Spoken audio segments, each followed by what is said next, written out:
आपने कहावत सुनी होगी, 70 चूहे खाकर बिल्ली हज को चली।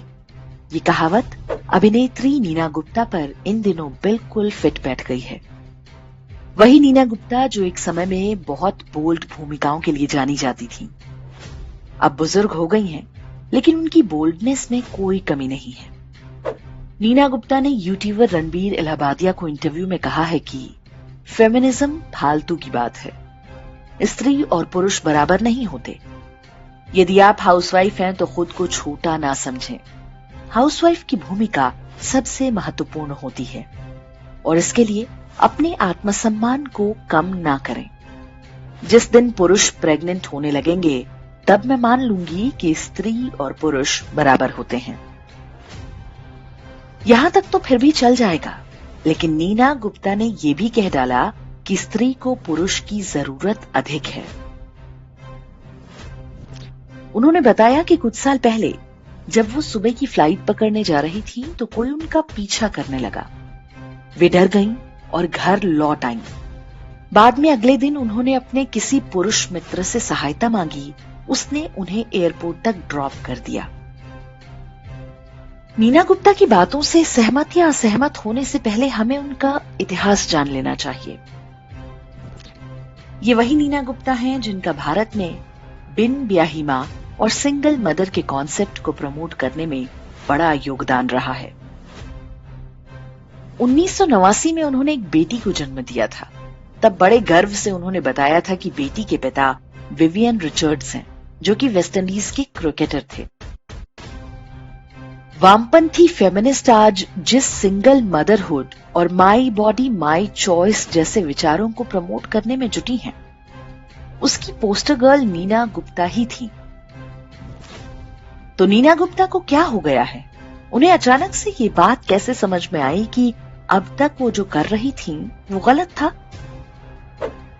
ये बात उन लोगों को समझना आवश्यक है जो फेमिनिज्म के मूर्खतापूर्ण कॉन्सेप्ट के चक्कर में पड़कर अपना और अपने परिवारों का जीवन खराब कर लेते हैं। फेमिनिज्म स्त्री और पुरुष के संबंधों में एक प्रकार का वर्ग संघर्ष पैदा करता है। महिलाओं को बताया जाता है कि परिवार में उनका शोषण हो रहा है, पुरुष उनके शोषक हैं, बच्चे पैदा करना बोझ है। महिला सशक्तिकरण के नाम पर ऐसे जेंडर बायस्ड कानून बनाए जाने लगे जिनका आज बड़े पैमाने पर दुरुपयोग हो रहा है। परिवार टूट रहे हैं और पूरे सामाजिक ताने बाने पर खतरा है। ऐसा नहीं है कि महिलाओं पर अत्याचार की सारी घटनाएं झूठ हैं, लेकिन कुछ घटनाओं के आधार पर सभी पुरुषों को खलनायक सिद्ध कर देना कहां तक उचित है? क्या महिलाएं गलत नहीं हो सकती? हमारे धर्म में व्यक्ति को उसके गुण दोष के आधार पर परखा जाता है, ना कि उसके लिंग या जाति के आधार पर। फेमिनिज्म ने इसी व्यवस्था को तोड़ने का प्रयास किया है। तो वापस लौटते हैं नीना गुप्ता की बात पर। उन्हें यह समझ में कैसे आई कि फेमिनिज्म फालतू है? उन्हें कैसे पता चला कि स्त्री पुरुष की बराबरी मूर्खता की बात है? इसका उत्तर भी नीना गुप्ता की कहानी में मिलता है। 1989 में उनकी बेटी मसाबा का जन्म हुआ था। संभवतः मां बनने के बाद उन्हें ये समझ में आया कि बेटी का पालन पोषण उनकी प्राथमिकता है। विवियन रिचर्ड्स ने उनसे शादी नहीं की तो नीना गुप्ता ने शादी ही नहीं की। जब बेटी मसाबा बड़ी हो गई और अपने करियर में व्यस्त हो गई, तब जाकर 2008 में नीना गुप्ता चार्टर्ड अकाउंटेंट विवेक मेहरा से शादी करके सेटल हो गईं। निश्चित रूप से यही समय रहा होगा जब नीना को समझ में आया होगा कि फेमिनिज्म का कॉन्सेप्ट कितना खोखला और फर्जी है। अच्छी बात है कि उन्होंने अपने मन की बात खुलकर कही है।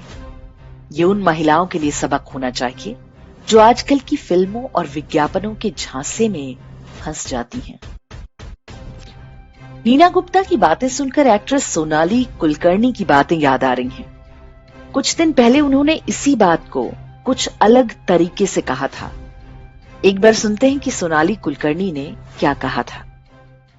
मेरी एक दूर की दोस्त है, मैं डिटेल्स नहीं बताऊंगी, लेकिन वो लड़का ढूंढ रही थी शादी के लिए। उसने मुझे कहा कि 50,000 के नीचे तो नौकरी चाहिए ही नहीं। और अच्छा होगा कि वो अलग रहता होगा, किसको चाहिए सास ससुर की झंझट, और उसके पास 4 व्हीलर तो होनी चाहिए। मैंने कहा तुम कोई मॉल में आई हो, तुम्हें एक इंसान चाहिए कि कोई ऑफर्स चाहिए?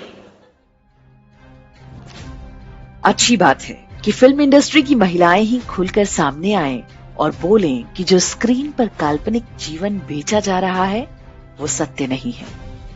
फिल्में ही नहीं, विज्ञापनों के माध्यम से भी नारी स्वतंत्रता और समानता का जो चूरन चटाया जा रहा है वो वास्तव में जहर है। नीना गुप्ता को समझ में आ गया। आशा है बाकी लोग भी इस बात को समझेंगे।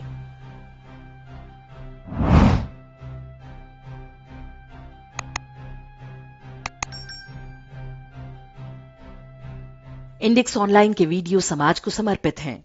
आप इनको डाउनलोड करके जैसे चाहे वैसे प्रयोग कर सकते हैं। चाहे तो आप हमारे टेलीग्राम चैनल से जुड़ सकते हैं। वहां सारे नए पुराने वीडियो आपको मिल जाएंगे।